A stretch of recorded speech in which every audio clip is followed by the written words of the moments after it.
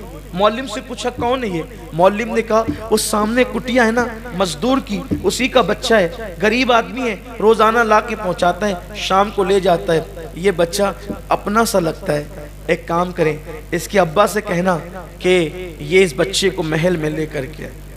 شام کو ابا آئے تو کہا کہ بادشاہ کا حکم ہے، حکم حاکم ہے کہ تم اپنا بچہ محل میں لے کر جاؤ۔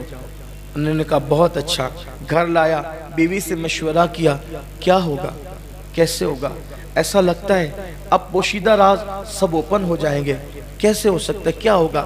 بہرحال شہزادی نے کہا کوئی فکر نہ کریں، ٹھیک ہے۔ اور وہ بچہ یوں ہی کوئی پہلے کم خوبصورت نہیں تھا، محل میں بھیجنے کے لیے شہزادی تھی، اس بچے کو شہزادوں کی طرح سجایا، باپ کے ساتھ انگلی پکڑائی، روانہ کیا۔ جیسے ہی محل میں پہنچا یہ بچہ، خوبصورت سے بچے کو بادشاہ نے اپنی گود میں اٹھایا۔ مزدور بھی بھیس بدل چکا تھا، مجھے پہچانا نہ جا سکے کہ چند سالوں پہلے رشتہ مانگنے آیا تھا اور شہزادی انتقال کر گئی تھی، پتہ نہیں کیا ہوگا، بھیس بدل لیا۔ جیسے ہی بادشاہ نے دیکھا اس بچے کو قابو نہ پا سکا، اٹھایا گود میں اور سیدھا زنانہ خانے میں بادشاہ گھس گیا۔ بادشاہ اس طرح نہیں جایا کرتے تھے زنانہ خانے میں، لیکن جیسی ملکہ کی نظر بادشاہ کے گود کے بچے پڑی، یہ مانوس جانا پہچانا چہرہ، غور کیا، کہا بادشاہ جانتے ہیں مرحوم شہزادی کا بچپن ایسا ہی تھا نا، اس کی ناک دیکھو یہ مرحوم شہزادی کی طرح ہے، اس کے ہونٹ دیکھو مرحوم شہزادی، اس کی آنکھیں مرحوم شہزادی کی، ارے یہ تو مرحوم شہزادی کے ہو بہو دکھتا ہے۔ کس کا بچہ ہے؟ ارے وہ سامنے جو کٹیا میں مزدور رہتا ہے اسی کا بچہ ہے، یہ بچہ میری مرحوم شہزادی کی یاد دلاتا ہے، یہ میرے یہاں رہے گا، اب ہم اسے جانے نہیں دیں گے۔ بادشاہ نے کہا کہ بچے خریدے اور بیچے نہیں جاتے نا، تو پہلے اس کے ماں باپ سے پوچھنا پڑے گا۔ کوئی بات نہیں، غریب لوگ ہیں، ہم اپنے محل میں ان کو جگہ دے دیں گے، وہ ہمارے محل میں رہیں گے، ہم بچہ دیکھتے رہیں گے، تسلی ہوتی رہے گی، کسی کی گود خالی کرنا ہمارا مقصد نہیں، ان سے بات کرو۔ بادشاہ باہر آیا، کہا کہ ملکہ کی خواہش ہے کہ یہ بچہ محل میں رہے۔ مزدور نے جواب دیا بچے بیچنے کے لیے نہیں ہوتے۔ دیکھا قدرت کے انداز، کل یہ کھڑے تھے کسی بچی کو مانگنے کے لیے اور آج وہ کھڑے ان کے بچے کو مانگنے کے لیے، اسی کو دنیا کہتے ہیں، کما تدین تدان، اسی کو دنیا کہتے ہیں۔ بچے بیچنے کے لیے نہیں ہوتے، پھر ہم اپنی بیوی سے مشورہ کریں، یہ بچہ میرا اس کا مشترکہ بچہ ہے، ہم اپنی بیوی سے مشورہ کریں گے، بیوی جو کہے گی اس پہ عمل کریں گے۔ اچھا ایک کام کریں، آپ کی بیوی کو منانے کے لیے ہماری ملکہ آپ کی کٹیا میں آ جائے گی، آپ کی بیوی کو منانے کے لیے ہماری ملکہ آپ کی کٹیا میں آ جائے گی، وہ منا لے گی، منانا جانتی ہے، وہ میری ملکہ منانا جانتی ہے، منا لے گی، آپ یہاں کے رہنا، عیش میں رہو گے۔ اچھا ٹھیک ہے، چلا گیا بچے کو لے کر۔ ابھی یہ گھر پہنچا تھا، ادھر ملکہ نے کہا ڈولیاں تیار کی جائے، پورے کر و فر کے ساتھ سفر کرنے والی ملکاؤں نے فوراً کہا خواجہ سراؤں سے محل سے لے کر کٹیا تک کے قطار لگا دو اور ہمیں وہاں جلدی سے جلدی پہنچا دو۔ ڈولیاں اٹھی، لوگ کہنے لگے اچانک ملکہ کدھر جا رہی ہے؟ کسی نے کہا وہ مزدور کی کٹیا میں جا رہی ہے۔ کہا رے تعجب ہے، مزدور کی کٹیا میں؟ کہا ہاں، کوئی تعجب نہ کرو، جب سے شہزادی کا انتقال ہوا ہے ان لوگوں کو غریبوں سے پیار ہو گیا ہے، کٹیا میں جانے لگے، نیک ہو گئے، پرہیزگار ہو گئے، جا رہے ہوں گے کسی کٹیا میں دعا لینے کے لیے، کیوں تعجب کرتے ہو؟ بہرحال خواجہ سرا آگے بڑھتا ہے اور اس کے بعد مزدور کے گھر پہ دستک دیتا ہے، دروازہ کھولو، ملکہ تشریف لا رہی ہیں، آپ کی بیوی سے ملنے کے لیے تخلیے کا موقع دو۔ جیسے ہی دروازہ کھولا گیا، سنا گیا، دوڑتے ہوئے مزدور نے کہا ملکہ آ رہی ہے، اب تو سارے راز کھل جائیں گے، اب تو شاید قدرت کو یہی منظور ہے۔ اور پھر ملکہ آ گئی، جیسے ہی نظر پڑی پلک جھپک گئی، میں کوئی خواب تو نہیں دیکھ رہی ہوں؟ غور سے آنکھیں پھاڑ پھاڑ کے، شہزادی شہزادی شہزادی شہزادی ہو تم تو مر چکی تھی۔ لیکن دوسری طرف بھی جذبات کا تلاطم تھا، قابو نہ پا سکی۔ 4 سے 5 سال کے بعد جس بیٹی کو 5 سال پہلے مردہ سمجھ کے دفن کر دیا تھا، وہ زندہ کسی کٹیا میں زندگی گزار رہی تھی، کسی کو پتہ ہی نہیں تھا۔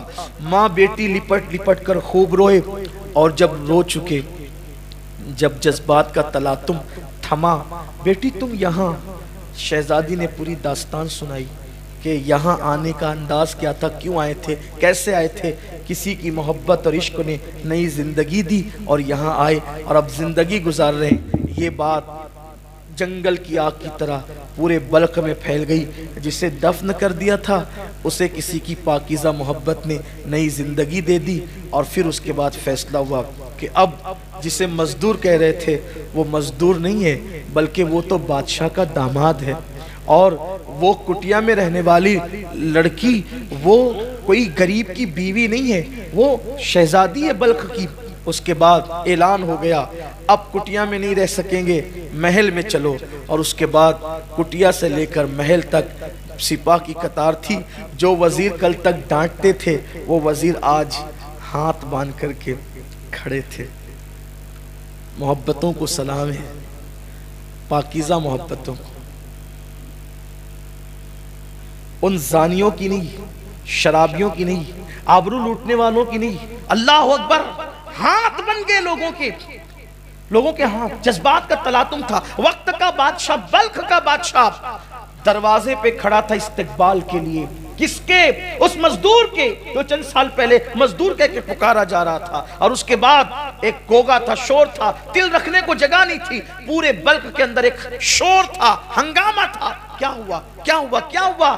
آخرکار پورے کر و فر کے ساتھ جب وہ مزدور اپنے بچے اور بیوی کے ساتھ محل میں داخل ہوتا ہے، تو داخل ہونے کے بعد لوگ کہتے ہیں تم نے محبت کا حق ادا کیا، لیکن اس کی نگاہیں جھکتی ہے، اور اس کے بعد لوگ کہتے ہیں تم اب مزدور نہیں ہو، تم ولی عہد ہو، بلخ کے بادشاہ تم ہی ہو، بلخ کے بادشاہ تم ہی ہو، تخت تو تمہارے لیے، تاج تمہارے لیے۔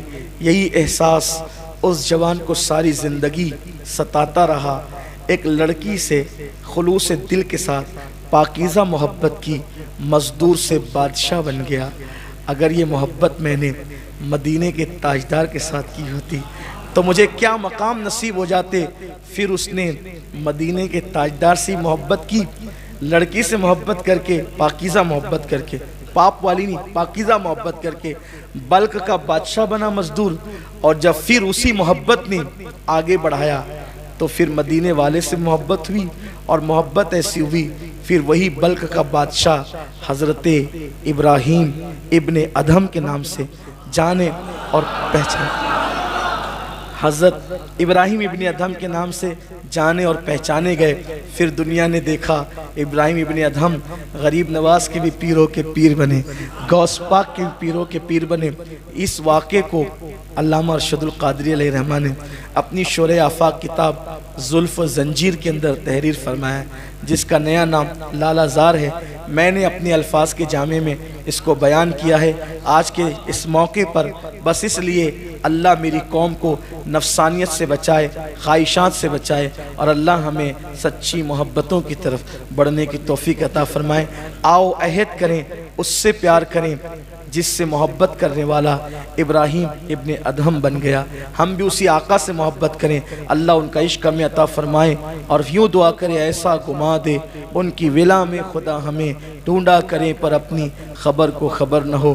آج آپ نے ابراہیم کے عشق کا ذکر سنا ہے، آئیے اس کشتہ عشق رسول کا ذکر بھی سنیں، جس کے عشق پر عاشقی کو ناز ہے، اسی کو دنیا افضل البشر بعد الانبیاء بتحقیق سیدنا ابو بکر صدیق کے نام سے جانتی ہے۔